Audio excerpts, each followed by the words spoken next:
Luz de mi alma, te doy mi corazón, y a cambio te pido me des tu bendición. Y a cambio te pido me des tu bendición. Bendito, bendito, bendito sea Dios. Los ángeles cantan y alaban a Dios. Los ángeles cantan y alaban a Dios. La hostia del cuerpo de Jesús, su sangre preciosa que dio por mí en la cruz. Su sangre preciosa que dio por mí en la cruz. Bendito, bendito, bendito sea Dios. Los ángeles cantan y alaban a Dios. Los ángeles cantan y alaban a Dios. A tus plantas yo lleno confuso de dolor, de todas mis culpas imploro tu perdón, de todas mis culpas imploro tu perdón. ¿Dónde tenemos eso? Está en el internet, en YouTube. Está el 8. Los ángeles ahí. Los ángeles cantan y alaban a Dios. Oh cielo y tierra, recibirá una voz. Bendito por siempre, bendito sea Dios. Bendito por siempre, bendito sea Dios. Bendito, bendito sea Dios. Los ángeles cantan y alaban a Dios. Los ángeles cantan y alaban a Dios.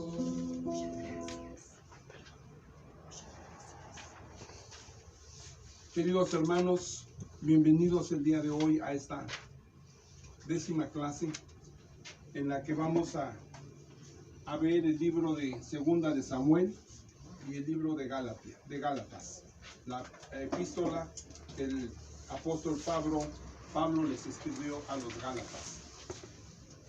Vamos a empezar con una oración, por favor, hermanos. Pongámonos de pie para agradecerle a nuestro Dios. Amantísimo Señor, gracias te damos, bendito Padre, porque permites que estemos una vez más en esta tu bendita santa casa de oración, Señor. En medio de estos hermanos bendecidos, misioneros tuyos, Padre Santo, y en este momento vamos a tener esta clase, Señor. Te pedimos que seas tú el que ministres, Señor, que nos llenes de gracia, que nos llenes de tu Santo Espíritu a todos y cada uno de los que estamos aquí presentes, Señor, para que podamos recibir lo que tú nos tienes preparado el día de hoy. Todo esto te lo pedimos en el nombre de nuestro Señor Jesucristo, nuestro amantísimo Salvador. Amén. Amén. Bueno, queridos hermanos, como dijimos, tenemos la introducción a Segunda de Samuel. ¿Qué dice aquí? No veo. Dice la Biblia, Gálatas arriba, dice. Samuel. Esa es. Segunda de Samuel. El libro de Segunda de Samuel. Mire el video de Primera de Samuel, donde presentamos a los 3 personajes principales del libro: Samuel, Saúl y David. Y también el diseño literario del libro, que primero presentó a Samuel y luego trazó el ascenso y la caída del rey Saúl en contraste con el ascenso del rey David. Segunda de Samuel cuenta la historia de David como rey de Israel, y en 2 movimientos. Hay una temporada de éxito y bendición, seguido de un gran fracaso moral y sus tristes consecuencias. Y luego, el libro termina con una bella conclusión que reflexiona en lo bueno y lo malo en la vida de David, generando la esperanza de un futuro rey que vendrá de su linaje. Así que Segunda de Samuel continúa después de la muerte de Saúl. Y David sorprende a todos componiendo un largo poema en donde lamenta la muerte del mismo hombre que intentó asesinarlo. Una vez más, el autor está presentando la humildad y la compasión de David. Él es un hombre que lamenta la muerte de incluso sus propios enemigos. Después de esto, David experimenta una temporada de éxito y bendición de Dios. Todas las tribus de Israel vienen delante de David y le piden que unifique todas las tribus como su rey. Así que lo primero que David hace como rey es ir a la ciudad de Jerusalén y conquistarla, y la establece como la ciudad capital de Israel, y le pone el nombre de Sión. Y a partir de ahí, David continúa y gana muchas batallas y expande el territorio de Israel. Ahora, después de hacer a Jerusalén la capital política de Israel, también quiere convertirla en la capital religiosa. Así que hace que el arca del pacto sea trasladada a la ciudad. Y luego, en 2 de Samuel 7, él le dice a Dios que como Israel ya tiene un hogar permanente, él piensa que la presencia de Dios también debería tener una casa permanente. Así que pregunta si puede construir un templo para el Dios de Israel. Pero Dios le dice a David: gracias por pensarlo, pero más bien yo te construiré una casa, una dinastía. Ahora, 2 de Samuel 7 es un capítulo clave para entender la narrativa de toda la Biblia. Porque aquí Dios le hace una promesa a David, que de su descendencia como rey, vendrá un rey que construirá el templo de Dios aquí en la tierra y establecerá un reino eterno. Y esta es la promesa mesiánica a David que se retoma y desarrolla en el libro de Salmos y también en los libros de los profetas. Y este rey se conecta con la promesa de Dios a Abraham. El futuro reino mesiánico será la manera en que Dios traerá su bendición a todas las naciones. Y es aquí, en medio de toda esta bendición divina, que las cosas salen horriblemente mal. David comete un error fatal. No fatal para él, sino para un hombre llamado Urías, uno de los mejores soldados de David. Desde su terraza, David mira a Betsabé, la mujer de Urías, tomando un baño. David la busca, se acuesta con ella y la embaraza. Y luego trata de encubrir todo, asesinando a Urías y casándose con ella. Es simplemente horrible. Así que cuando David es confrontado por el profeta acerca de todo eso, inmediatamente reconoce todo lo que ha hecho. Es quebrantado, se arrepiente y pide perdón a Dios, y Dios perdona. Pero Dios no quita las consecuencias de las decisiones de David. Y así, como resultado de su horrible acción, la familia de David, su reino, se desmorona. Y eso hace esta sección una historia trágica, como la de la caída de Saúl. Los hijos de David terminan repitiendo los errores de su padre, pero de maneras aún más trágicas. Amnón abusa sexualmente de su hermana Tamar, y luego el hermano de ambos, Absalón, se entera de todo esto y manda a matar a Amnón. Y luego Absalón va y trama un plan secreto para derrocar a su padre David, y empieza una rebelión a gran escala. Así que, por segunda vez, David es obligado a huir de su propio hogar y a esconderse en el desierto, excepto que en esta ocasión él no es inocente. La rebelión termina cuando el hijo de David es asesinado, y eso rompe el corazón de David. Una vez más, es la amenaza acerca del hombre que intentó asesinarlo. En los últimos días de David, lo encontramos de vuelta en el trono, pero como un hombre quebrantado. Está herido por las tristes consecuencias de su pecado. El libro concluye con un bello epílogo, con historias que están en orden cronológico, pero tienen un diseño literario simétrico realmente genial. El par externo de historias vienen del reino temprano de David y comparan los fracasos de Saúl y los de David, y cómo ambos lastimaron a otras personas por sus malas decisiones. El par interno de historias son sobre David y su grupo de hombres valientes que fueron a luchar contra los filisteos. Y lo interesante es que ambas secciones tienen una historia de la debilidad de David en batalla.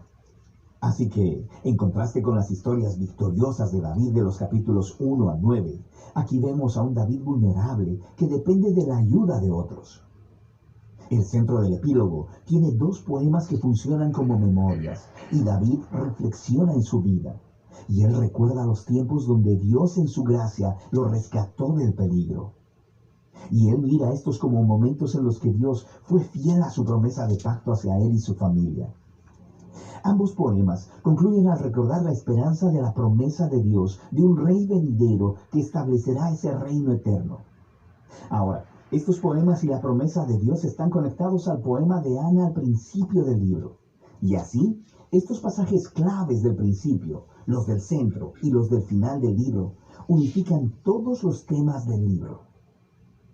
A pesar de la maldad de Saúl y David, Dios siguió obrando sus propósitos redentores, y Dios se opuso a la arrogancia de David y de Saúl, pero exaltó a David cuando éste se humilló. Así que la esperanza futura de este libro va mucho más allá que David mismo. Mira hacia el futuro, al rey mesiánico, que un día traerá el reino y la bendición de Dios a todas las naciones. Y de eso se trata el libro de Samuel. Bien, tremendo.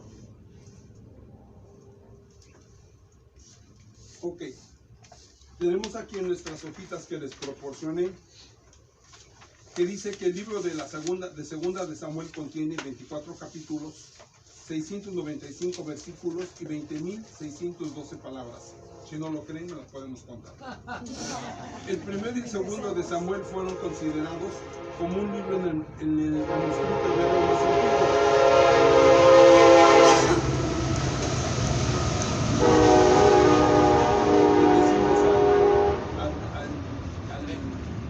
¿cómo se dice? Al que se llevan costos pesados. Sí, al tren, pero el que maneja el tren, Trequero. el maquinista. Muy bien, hermano, perfecto. Entonces vemos que, y más tarde fueron divididos en los dos libros por los traductores de la versión griega, la Septuaginta. Una división seguida por la Vulgata del latín y por las traducciones en castellano, y las Biblias hebreas modernas. Los manuscritos hebreos más antiguos titularon el libro entero Samuel, por el hombre que Dios usó para establecer el reinado en Israel. Más adelante, los textos hebreos y las versiones en español llamaron al libro dividido en Una y Samuel. La Septuaginta los designó los libros primero y segundo de los reinos, y la Vulgata les puso primero y segundo de Reyes. Junto con los que ya teníamos de primera y segunda de Reyes, venían siendo tercera y cuarta de Reyes. Nos cuentan en detalle los días finales de la teocracia, en la cual Dios gobierna directamente a través de los jueces, y describe los primeros tiempos de la institución de la monarquía. Israel rechazó a Jehová su Dios y pidió un rey, tal como las otras naciones. El primero en reinar fue Saúl, un hombre de agradable apariencia y guerrero competente, pero sin devoción a Dios. Cuando Saúl murió, David, a quien Dios había escogido, asumió como rey. También se relata la vida de David y la de Samuel, el último de los jueces. Primera de Samuel se enfoca más en cuestiones históricas, mientras que Segunda de Samuel es una biografía del rey David.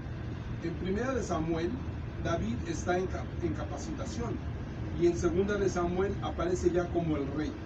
Saúl fue un rey conforme al corazón de la gente, mientras que David fue un rey conforme al corazón de Dios. El establecimiento del reino da lugar a la consolidación y expansión del mismo.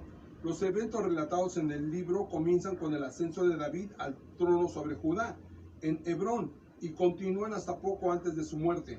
Así que las fechas de los eventos cubiertos serían del año 1010 a.C. hasta el 970 a.C. Durante este periodo se escribieron los salmos davídicos y el libro de Salmos comenzó a recopilarse.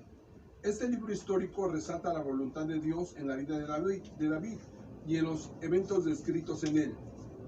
Se enfatiza la seriedad del pecado y también el hecho que aun cuando el pecado se perdone, quedan las consecuencias.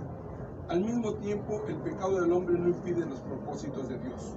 Desde el tiempo del canto de acción de gracias de Ana, que está en Primera de Samuel 2:10, hasta el salmo de alabanza de David en Segunda de Samuel 22:51, el plan de Dios era bendecir a Israel con el ungimiento de un rey de su predilección.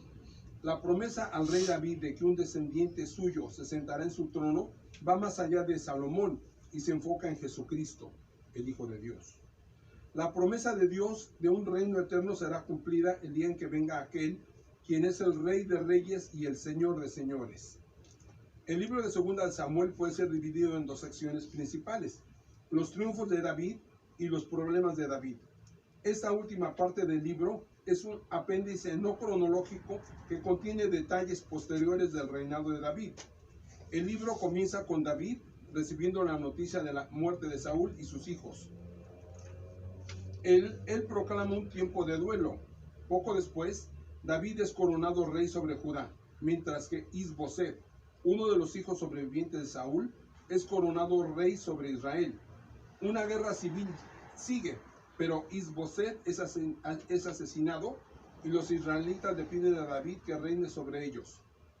También, David muda la capital del país de Hebrón a Jerusalén y más tarde transporta el arca del pacto. El plan de David de construir un templo en Jerusalén es vetado por Dios, quien entonces le promete a David las siguientes cosas. Primero, David tendrá un hijo que gobernaría después de él. Segundo, el hijo de David construiría el templo. Tercero, el trono ocupado por el linaje de David sería establecido para siempre. Cuarto, Dios jamás apartaría su misericordia de la casa de David. David conduce a Israel a la victoria sobre muchas naciones enemigas, las cuales se le rindieron. Él también muestra su bondad con la familia de Jonatán, al aceptar y retribuir a Mefiboset, el hijo lisiado de Jonatán. Entonces, David cae. Él codicia a una mujer hermosa llamada Betsabé, comete adulterio con ella y luego manda matar a su esposo. Cuando Natán, el profeta, confronta a David con su pecado, David lo confiesa y Dios en su gracia lo perdona. Sin embargo, el Señor le dice a David que los problemas seguirán desde dentro de su propia casa. El problema viene cuando el hijo primogénito de David, Amón, viola a su media hermana Tamar. En represalia, Absalón, el hermano de Tamar, mata a Amón. Absalón entonces huye de Jerusalén en vez de enfrentar la ira de su padre. Más tarde, Absalón encabeza una revuelta contra David y algunos de los colaboradores más allegados a David se unen a la rebelión. También es forzado a salir de Jerusalén y Absalón se establece él mismo como rey por corto tiempo. Sin embargo, el usurpador es derrocado y contra de Jerusalén y contra los deseos de David es asesinado. David llora a su hijo muerto. Un clima generalizado de desasosiego impregna el resto del reinado de David. Los hombres de Israel amenazan con separarse de Judá y David debe detener otra insurrección. El apéndice del libro incluye información concerniente a 3 años de hambre en la tierra, una canción de David, que está en el capítulo 22, un registro de las hazañas de los guerreros más valientes de David en el capítulo 23, y el pecaminoso censo de David y la consiguiente plaga. El Señor Jesucristo se ve principalmente en 2 partes de Segunda de Samuel. Primero, en el pacto davídico, como se indica en Segunda de Samuel, y será afirmada tu casa y tu reino para siempre delante de tu rostro, y tu trono será estable eternamente. Y reiterado en Lucas 1, 32, 33, en las palabras del ángel que apareció a María para anunciarle el nacimiento de Jesús. Este será grande y será llamado Hijo del Altísimo, y el Señor Dios le dará el trono de David su padre, y reinará sobre la casa de Jacob para siempre, y su reino no tendrá fin. Cristo es el cumplimiento del pacto davídico, es el Hijo de Dios en la línea de David, quien reinará para siempre. Jesús es visto en la canción de David al final de su vida. Él canta de su roca, fortaleza y libertador, su refugio y salvador. Jesús es nuestra roca, el libertador de Israel, el fortísimo consuelo, los que hemos acudido para asirnos de la esperanza puesta delante de nosotros, y nuestro único Salvador. Cualquiera puede caer, aún un hombre como David, quien realmente deseaba seguir a Dios y quien fue ricamente bendecido por Dios, fue susceptible a la tentación. El pecado de David con Betsabé debe ser una advertencia a todos nosotros para guardar nuestro corazón, nuestros ojos y nuestra mente. El orgullo sobre la madurez espiritual y nuestra habilidad para resistir la tentación es nuestra fuerza, es el primer paso hacia la caída. Dios es clemente para perdonar aún los pecados más atroces cuando verdaderamente nos arrepentimos. Sin embargo, el sanar la herida causada por el pecado no siempre borra la cicatriz. El pecado tiene consecuencias naturales, y aún después de que él fue perdonado, David cegó lo que había sembrado. Su hijo nacido de la unión ilícita con la esposa de otro hombre le fue arrebatado, y David sufrió la miseria de una ruptura en su amada relación con su Padre Celestial. ¿Cuánto mejor es evitar pecar en primer lugar en vez de tener que buscar después el perdón? El Señor Jesucristo es visto principalmente en dos partes en 2 de Samuel. Primero, en el pacto davídico, como se indica en 2 de Samuel 7:16. Y será firmada tu casa y tu reino para siempre delante de tu rostro. Creo que eso ya lo habíamos leído. Vamos a saltarnos a... Destacados historiadores modernos han considerado el libro de Samuel uno de los mejores historias antiguas. La mención de libros escritos por profetas, el hecho de pertenecer a los profetas anteriores en la Biblia hebrea, la actividad cultural de los círculos proféticos y la interpretación dada a la historia de Israel indican en estos libros una estrecha relación entre el profetismo y la historia bíblica. Israel veía la historia como el desarrollo del plan de Dios, quien actúa y se revela en la historia. Moisés era profeta y en él se ve ese sentir profético de la historia. El libro de Samuel desempeña un papel importante en la historia antigua en la historia del Antiguo Testamento. Explica el tiempo crucial en el principio de la monarquía. Muestra la importancia de un rey fiel y obediente a Dios, que a la vez señala al rey perfecto que ha de venir. El capítulo 7 de 2 de Samuel es un capítulo clave para el resto del Antiguo Testamento, puesto que da la promesa a la línea davídica. En Samuel se ven, por los actos de Dios en su tratamiento con su pueblo escogido, las grandes doctrinas de la elección de la revelación, la providencia de Dios, la justicia divina, el perdón de Dios y el reino de Dios. Después ya aquí continúa algo que les puse, que es el carácter de Dios en 2 de Samuel, que marca, como dice ahí, Dios es bueno. Está en 2 de Samuel 6, en 2 de Samuel 2:6. Dios cumple sus promesas, Dios provee, Dios es verdadero, Dios no tiene igual, Dios es uno, Dios es sabio, Dios se aira. Cristo en 2 de Samuel. El pacto davídico que hallamos en 2 de Samuel revela la promesa divina para toda la eternidad. Cristo cumple este pacto como Mesías que desciende directamente de la línea real de David. La vida de David que leemos en 2 de Samuel prefigura el futuro reino de Cristo.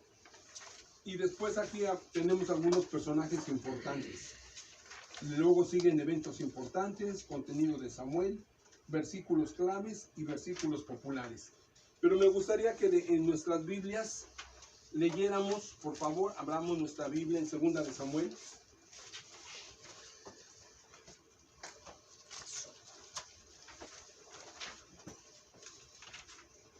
Si alguien no tiene Biblia, yo vendo las Biblias. ¿Verdad? Eso es cierto. ¿En qué página de la latinoamericana? En la página 370. 370. En el Antiguo Testamento. Ajá, página 370. Recuerden que estamos en el 10º libro de la Biblia, por eso es la 10ª clase. 370. Es 2 de Samuel. Y vamos a leer, de hecho, en la 371. 370, ahí empieza la 2 de Samuel. Anuncian a David la muerte de Saúl. Ajá, vamos a leer en el 1:19. Pero ahorita que todos estemos listos.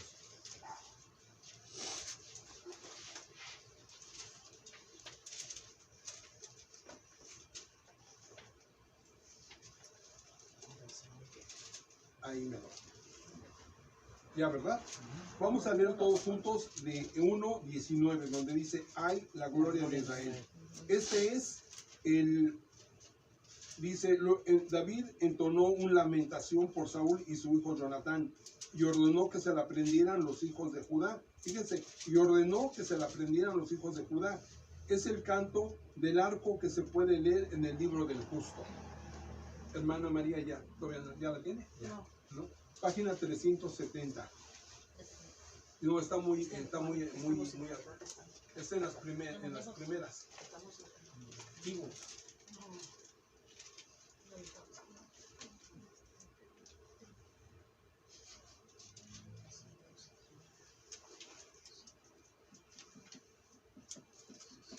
Entonces sería en los 370.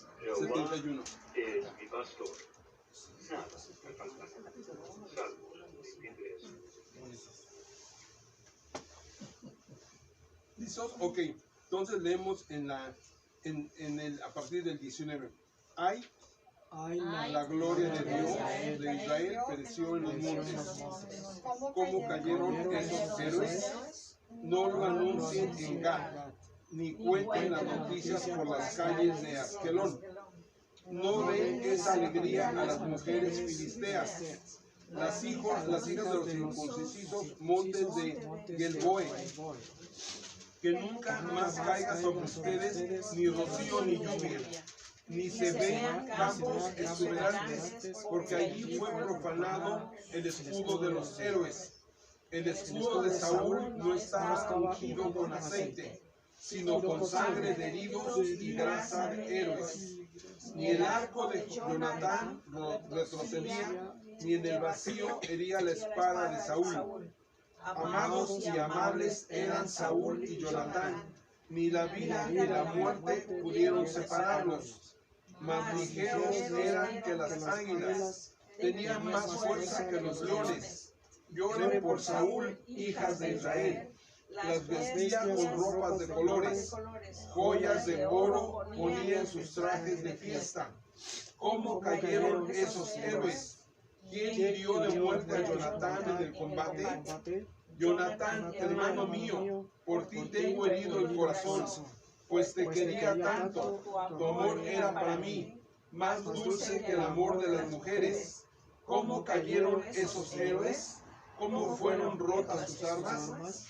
Este era el lamento que David lloró y compuso por la muerte de Saúl y de Jonatán.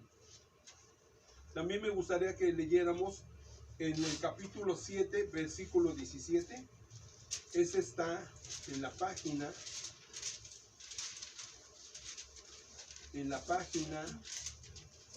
380. 380. Capítulo 7, versículo 7, 17. 3:8. Fue pues Natán a hablar con Ajá, fue cuando Natán fue a hablar con, David. exactamente con David. 3:80. Ok, fue pues Natán a hablar con David y le transmitió todas estas palabras y esa visión. Entonces el rey David fue a presentarse ante Yahvé. ¿Quién soy yo, Yahvé, mi Señor? ¿Quién es mi familia para que me hayas conducido hasta acá? Pero eso te parece todavía muy poco, Yahvé, mi Señor, ya que ahora extiendes tus promesas a la familia de tu servidor para un futuro lejano. ¿Es ese un destino normal para un hombre, Yahvé, mi Señor? ¿Qué podría añadir tu servidor David? Tú lo conoces, Yahvé, mi Señor. Tú has llevado a cabo libremente esas grandes cosas para honrar las puntualidades que acabas de comunicar a tu servidor. Eres grande, Yahvé, mi Señor. Nadie es como tú, de acuerdo a todo lo que hemos escuchado con nuestros propios oídos. No hay otro Dios fuera de ti. ¿Y quién es como tu pueblo Israel? ¿Hay otra nación en la tierra que haya sido comprada por un Dios para hacerla su pueblo, para darle un nombre, para ejecutar en favor de ella grandes y terribles cosas y para expulsar ante ese pueblo a las demás naciones con sus dioses? Tú estableciste a tu pueblo Israel para que fuera tu pueblo para siempre. Y tú, Yahvé, llegaste a ser su Dios. Ahora pues, Yahvé, mi Señor, haz que sea siempre cierta la palabra que acabas de pronunciar respecto a tu servidor y a tu familia. haz lo que dijiste. Entonces será glorificado tu nombre para siempre y dirán, Yahvé, Sabaoth, es Dios de Israel. Hasta ahí. Amén. También vamos a leer, por favor, el cántico de David, que está en el capítulo 22, versículo 1. Ese lo tenemos en la página 398.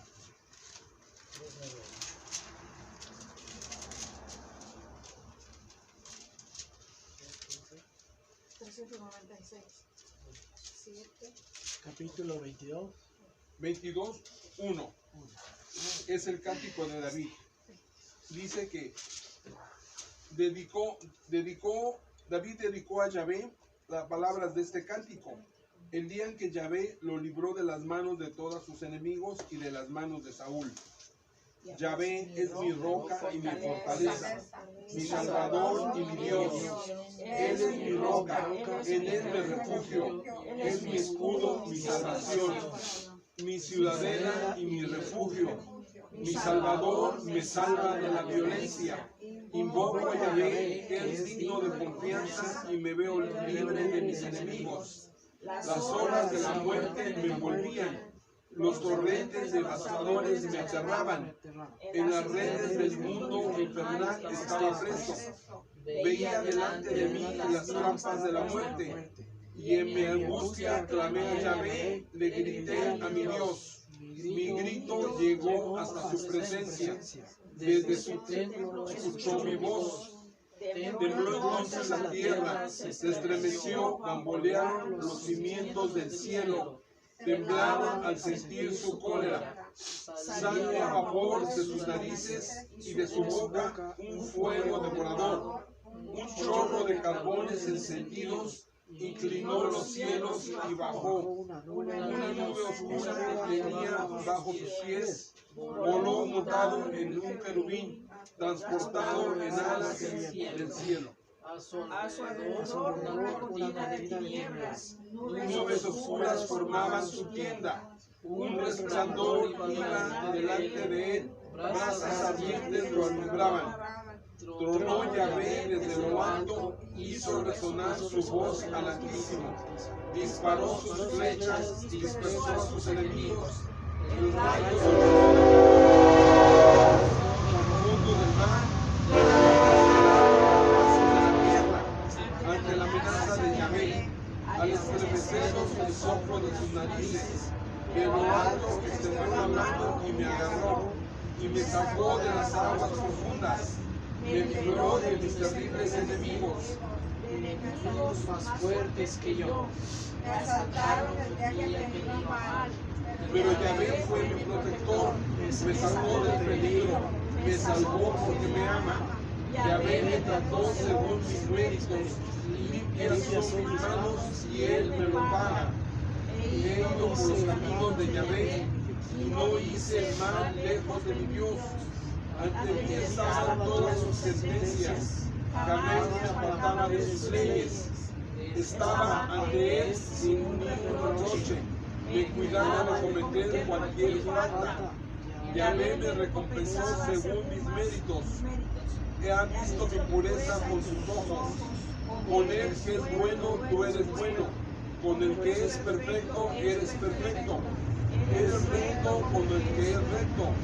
Pero pillas al hombre que es tramposo. Acudes a ayudar a un pueblo humilde y humillas a los ojos altaneros. Oh Yahvé, tú eres mi luz. Tú Yahvé, ilumina mis tinieblas. Contigo me lanzo contra los asaltantes. Con mi Dios yo salto las murallas. El camino de Dios es perfecto. La palabra de Dios es infalible. Él es un escudo para que en él se refugien. ¿Quién es Dios fuera de Yahvé? ¿Quién es la roca sino nuestro Dios? Dios es mi asilo y mi fortaleza. Me abre un camino real. Asemeja mis pies a los de la sierva y me mantiene de pie en las alturas. Adiestra mis manos para el combate y mis brazos tensan el arco de bronce. Tú me das un escudo de salvación y tus favores me agrandan. Me haces que alargue el paso y mis tobillos no van a flaquear. Persigo a mis enemigos, los aplasto, no vuelvo sin haberlos derrotado. Rotos, aniquilados, no se levantan más y caen bajo mis pies. Me llenas de fuerza para el combate, doblegas mis enemigos bajo mis pies.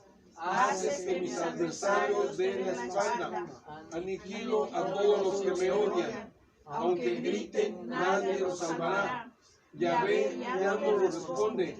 Los muero como el polvo de la tierra. Los pisoteo como el barro del camino. Me libras de las demandas de mi pueblo. Me pones a la cabeza de las naciones. Pueblos que no conocía me obedecen.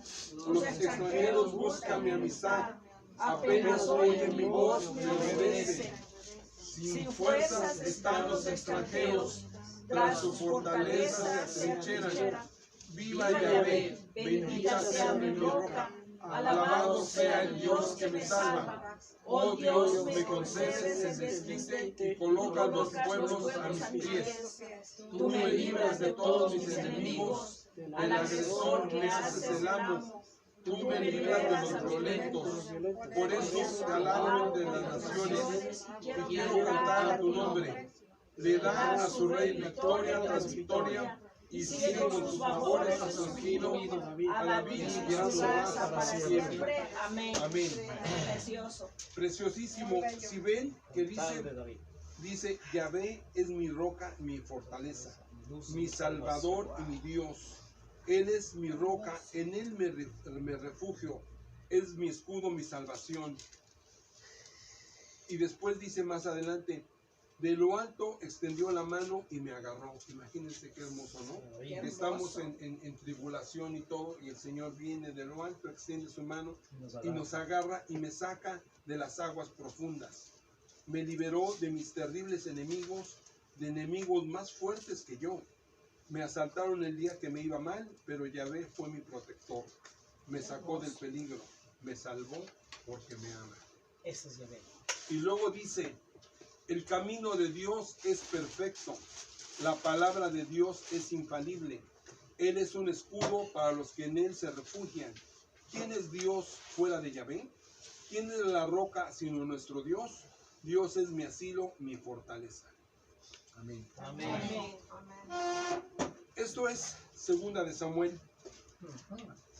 Esperemos que la lean. Si no lo han leído, denle una repasada. Es muy hermoso porque, como dice, primera de Samuel es toda la historia de Saúl. Y segunda de Samuel es David. Y pues a pesar de que él fue muy cerca de Dios, pues también falló, como decíamos, como leíamos. Nadie es perfecto, pero el único que es perfecto es el que nos salva. Nos da la mano, siempre extiende su mano y nos salva. Este es segunda de Samuel. Entonces continuamos con... Les traje un pequeñito recuerdito de por el día de mañana, que es mañana día del amor y la amistad. Ay, Les hice un pequeño... qué... A mí pura amistad. Si ven ya se me cayeron mis stickers que hice. No pensaba que iba a tener el corazón de decir que no. Muchas gracias, qué hermoso. Gracias. Ay, mira, un Dios te corazón. bendiga. qué Y hermoso. pero ya vio lo que dice el corazoncito Ya, que le puse. sí, Por qué ahí, hermoso. hermano, por favor.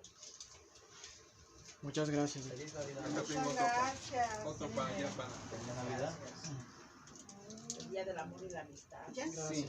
Gracias, hijito, que Les Dios puse te un- dé más con Dios le aún. Dice que con mucho amor para mis queridos seminaristas. Wow. Especial está el ¿eh? Ya porque sticker, mañana ni los vamos a comer. Ese también fue... ¿Usted tiene stickers? Uno que me regale extra. Sí. Para ponerlo en mi... aquí me... Acá hay más, si quieren, Aquí me más. sobran otros 3 Voy a más. ponerlo en mi folder. Sí, Yo lo voy a poner en mi corazón. eso. Está hermoso. Y yo en mi pancita, el chocolatito. Muchas gracias. Gracias, Yo digo que eres el maestro de maestros. Ay, no, Unos sí, tienen bien consentidos. muy especial.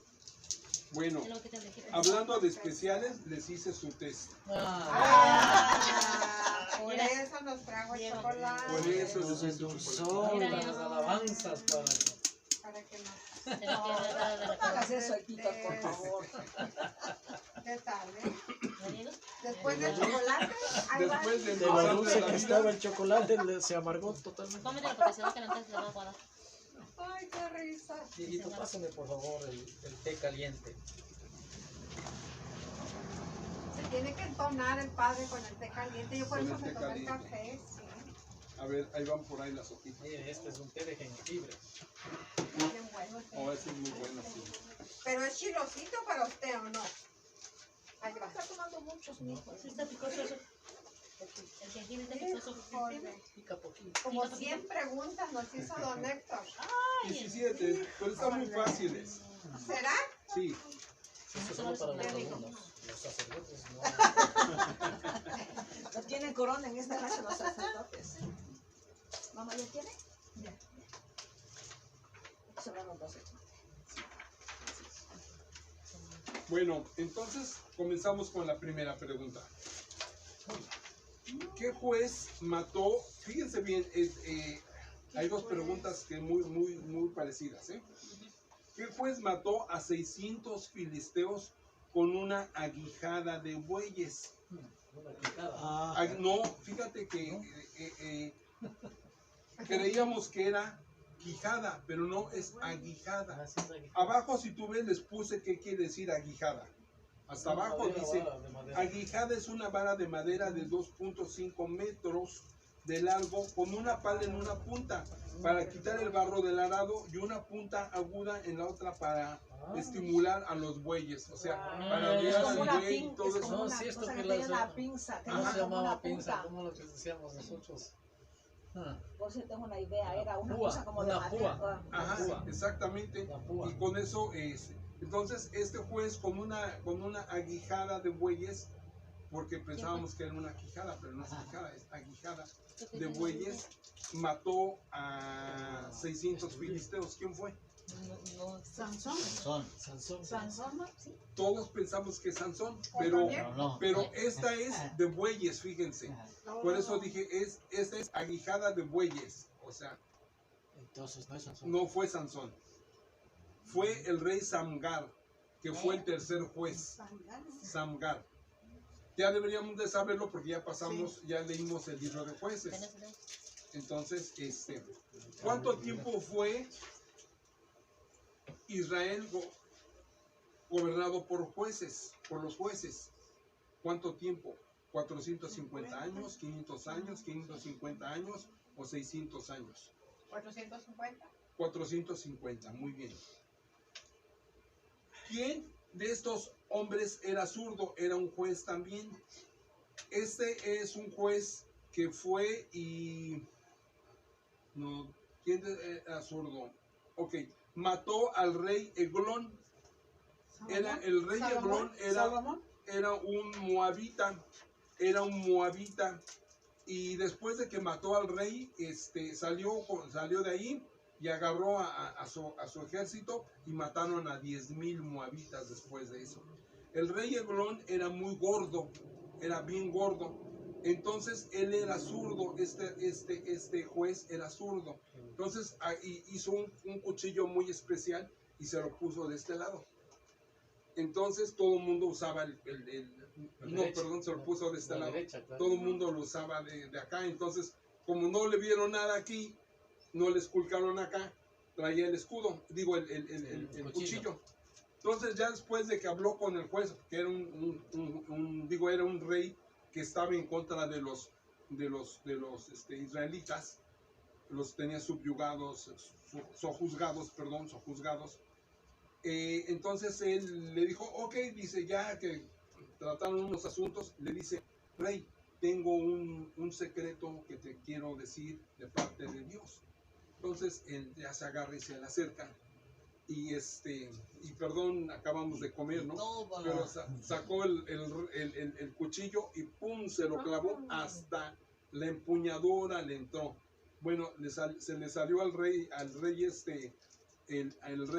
Eglón, se le salió hasta lo que no les platico, ¿no? Pero ¿quién fue este juez? Fue Ahod, en la D. Ahod.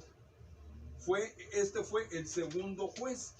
El primer juez fue Otoniel, el segundo juez fue Ahod y el tercer juez fue Samgar.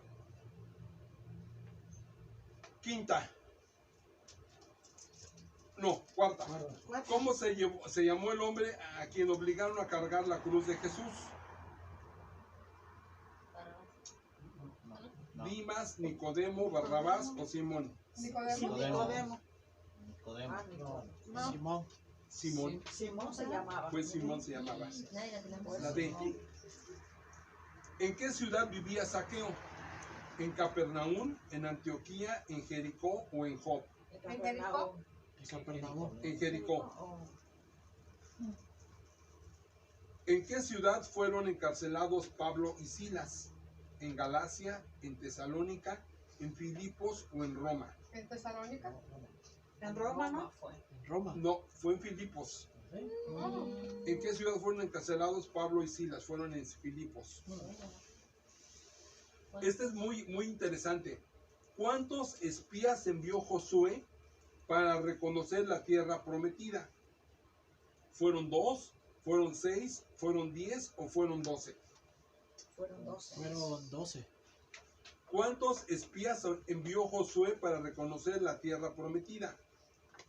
¿Fueron 2? ¿Fueron 6? ¿Fueron 10 o fueron 12? 12. Era un primogénito por... Ese fue Moisés. 10. Fueron 2. Fueron 2 porque dijo, vamos a mandar los 2 en 2. ¿Se acuerdan que dice? ¿Qué Vamos a dice? mandar los 2 en 2. Sí. Fueron 2 y Ese sí me acordé. aquí fue cuando sucedió la historia de Rahab. Fueron 2 nada más que entraron y Rahab los protegió, los escondió. ¿Quién escribió La lengua es un fuego, un mundo de maldad? ¿Fue Pablo, Santiago, Juan o Pedro? Este apóstol escribió mucho sobre la lengua, sobre las palabras, sobre el poder que tiene la lengua. El poder que tiene la palabra. Fue Santiago. ¿Cuántos años reinó David sobre Israel? ¿10 años, 20 años, 30 años o 40 años? Fueron muchos, 40 años.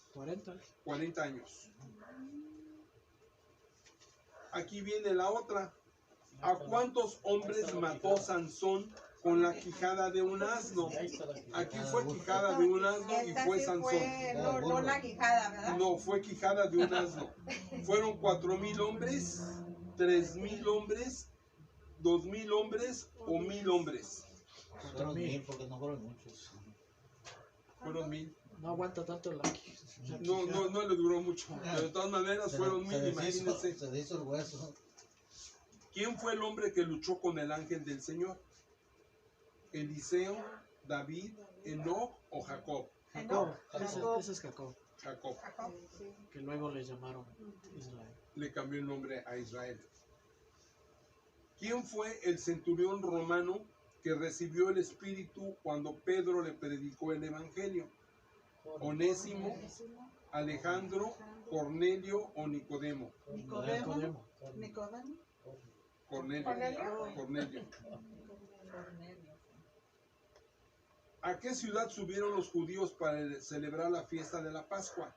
¿A Jericó, a Jerusalén, a Galilea o a Belén? A Galilea. A Jerusalén. ¿Cuántos pisos o niveles tenía el arca de Noé? ¿1 piso, 2 pisos, 3 pisos o 4 pisos? 3 pisos. ¿Cómo se llamaba el monte donde Abraham debía sacrificar a su hijo Isaac? ¿Sinaí, Berseba, Moría o Parán? Sinaí. Moría. ¿Cuál fue la primera esposa de David? ¿Fue Abigail, Mical, Marta o Magdalena? Abigail. No, fue Mical. Era la hija. Esta fue la primera esposa. Fue la primera esposa era la hija menor de Saúl. Y Saúl, como David no tenía pues con qué dar la dote, Saúl le dijo, Saúl no lo quería a David, quería matarlo. Entonces dijo, ok, de dote tráeme 100 prepucios de los filisteos. O sea, que fuera y les cortara el prepucio y obviamente pues los iba a matar y cortarles el prepucio. Ajá, él quería para que pues, lo mataran, ¿no? Una botana. Y él trajo 200, no trajo 100, le trajo 200. Se pasó, Se ¿no? pasó, dijo, para que le trajo 200. Qué bárbaro. Ok, ¿quién fue el discípulo sucesor de Judas Iscariote? ¿Matías, Esteban, Barsabás o Felipe? Matías, sí. Que fue escogido de una manera muy especial, con una casi con un volado. Le toca. Con un volado, ¿a quién le toca? Bueno, espero que les haya agradado su test.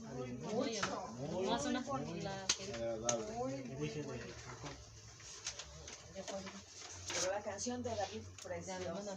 Sí, ¿verdad? Me tocó muy profundo al corazón. demás? Casi me hace llorar. Sí, está precioso. Parece mi vida. Parece la vida que estamos atravesando. Sí, pero acuérdate que Pues a todos entonces, nos llega, yo acuérdate creo, que dice, el Señor estira su Es mano mi luz y mi salvación. y me saca de ¿Cómo lo se llama? profundo. El Señor es mi luz y mi salvación. El Señor nos ¿Ah, se salva. llama? El Señor es mi luz y mi salvación. ¿Qué? No. De esta encrucijada que traemos. ¿Cómo se llama? ¿Es canción o qué? Cántico de David. Cántico de David. Este es Cántico de Gálatas, David. dice aquí Gálatas. Dice, lee la Biblia, Gálatas. El Señor es mi La carta escudo y de mi Pablo a los fortaleza. Gálatas fue escrita a varias iglesias en la región de Galacia, donde Pablo había viajado en uno de sus viajes misioneros. Puedes leer la historia en el libro de Hechos. Él escribió esta importante carta con una profunda pasión y frustración. Este es el trasfondo. El cristianismo comenzó como un movimiento judío mesiánico en Jerusalén, pero su mensaje era para toda la humanidad, así que rápidamente se esparció más allá de Israel. Para el tiempo en el que Pablo era misionero, había tantos no judíos como judíos en el movimiento de Jesús, y esto desató un gran debate del que sabemos gracias a Hechos capítulo 15. Históricamente, el pueblo del pacto de Dios estaba enfocado en un grupo étnico, Israel, y ellos se apartaban de los demás debido a las prácticas ordenadas en la Torá, como la circuncisión de los varones, comer kosher y guardar el día de reposo. Y había muchos cristianos judíos que creían que para que todos estos no judíos realmente pudieran ser parte de la familia de Dios, necesitaban obedecer las leyes de la Torá. Algunos de estos cristianos judíos terminaron siendo parte de las iglesias de Galacia. Estaban socavando la enseñanza de Pablo y demandando la circuncisión de todos los varones cristianos no judíos, y muchos lo hicieron. Y cuando Pablo escuchó acerca de esto, se quebrantó su corazón, se molestó, y el resultado fue esta carta. Primero él reta a los Gálatas con un resumen del mensaje del Evangelio sobre el Mesías crucificado. Luego les dice que este Evangelio es el que crea la nueva familia multiétnica de Jesús y Abraham. Y luego les muestra cómo este Evangelio es lo que verdaderamente transforma a las personas por la presencia y el poder del Espíritu. Inicia expresando su desconcierto de que los Gálatas han abrazado un evangelio diferente, el que era promovido por esos cristianos que hablaban mal de Pablo y demandaban la circuncisión. Así que Pablo primero defiende la autenticidad de su mensaje y su autoridad como apóstol. Él fue comisionado por el mismísimo Jesús resucitado para ir al mundo no judío. Recuerda la historia del libro de Hechos.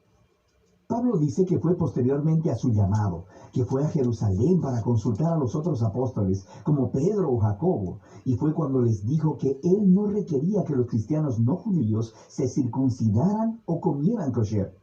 Ellos estuvieron completamente de acuerdo. La tensión creció. A visitar a los cristianos no judíos. Estaba comiendo con ellos. Pero cuando algunos de estos grupos de oposición provenientes de Jerusalén a Antioquía, Pedro se dio de la presión. Dejó de comer con esos cristianos no circuncidados y los empezó a dar. Así que Pablo confrontó y acusó a Pedro por su hipocresía, por no permanecer fiel al Evangelio. A Pablo, demandar que los cristianos sean circuncidados y observaran la Torá era un error por una variedad de razones. Primero que nada, porque se relaciona al Evangelio, o en sus palabras, el hombre no es justificado por las obras de la ley, sino mediante la fe en Cristo Jesús el Mesías. Y también nosotros hemos creído en Cristo Jesús.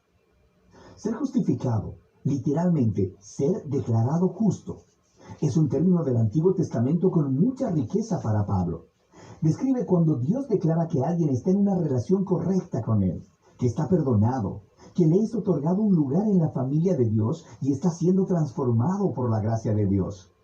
Y es la convicción de Pablo que nadie puede ser justificado por guardar los mandamientos de la Torá, sino solo por la fe de Jesús.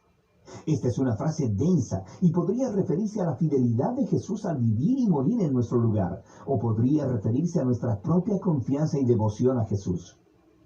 De cualquier manera, el punto es claro. Las personas son justificadas solo a través de confiar en lo que Dios hizo por ellos a través de Jesús, no por lo que hacen ellos mismos. En el corazón del Evangelio de Pablo está esta declaración. Cuando las personas confían en Jesús el Mesías, lo que es cierto de Él se vuelve cierto de ellos. Su vida, muerte y resurrección se vuelven suyas, o en sus palabras, con Cristo he sido crucificado, y ya no soy yo el que vive, sino que Cristo vive en mí. Y la vida que ahora vivo en la carne, la vivo por la fe en el Hijo de Dios, el cual me amó y se entregó a sí mismo por mí. Así que la razón por la que cualquiera puede decir que es recto delante de Dios o que pertenece a la familia del pacto de Jesús no es porque obedece las leyes de la Torá, sino solo por lo que Jesús hizo por ellos y que ellos nunca hubiesen podido hacer por sí mismos. Ahora, este profundo entendimiento de lo que Jesús logró tiene enormes implicaciones para quien ahora puede ser incluido en la familia del pacto de Dios y para lo que significa vivir como miembro de esta familia. Así que Pablo primero se vuelve a las historias de Abraham en Génesis, cómo él fue justificado o declarado justo delante de Dios, simplemente por tener fe al confiar en la promesa de Dios, de que un día todas las naciones encontrarían la bendición de Dios a través de él y de su descendencia. El propósito de Dios siempre fue tener una gran familia multiétnica de personas que se relacionen con Él en base a la fe, no a las leyes de la Torá. Pero esto hace que surja una pregunta importante. Entonces, ¿por qué Dios le dio a Israel las leyes de la Torá? Aquí Pablo ofrece una explicación muy breve y densa que después completará en su carta a los romanos. Él observa que las leyes de la Torá fueron dadas a Israel en el monte Sinaí mucho después de la promesa de Dios a Abraham. Y si lees la Torá cuidadosamente, dice Pablo, verás que Dios siempre tuvo la intención de que las leyes fueran una medida temporal. Él dice que las leyes tienen un rol tanto negativo como positivo. Negativamente, las leyes actuaron como una lupa sobre el pecado de Israel. Expusieron cómo Israel compartía la condición humana pecaminosa, rebelándose constantemente contra la ley de Dios. Así que la ley, la cual es buena, terminó declarando culpable a Israel y a toda la humanidad con él. O en sus palabras, la ley lo encerró todo bajo pecado. Pero las leyes también tuvieron un rol positivo. Actuaron como un profesor estricto que mantuvo alineado a Israel hasta la venida del prometido descendiente de Abraham, el Mesías. Y una vez que el Mesías vino, cumplió el propósito de la ley a favor de Israel. Jesús fue el israelita fiel que verdaderamente amó a Dios y al prójimo, y como rey de Israel, murió para llevar la maldición y la consecuencia del fracaso de Israel sobre sí mismo, y así traer redención.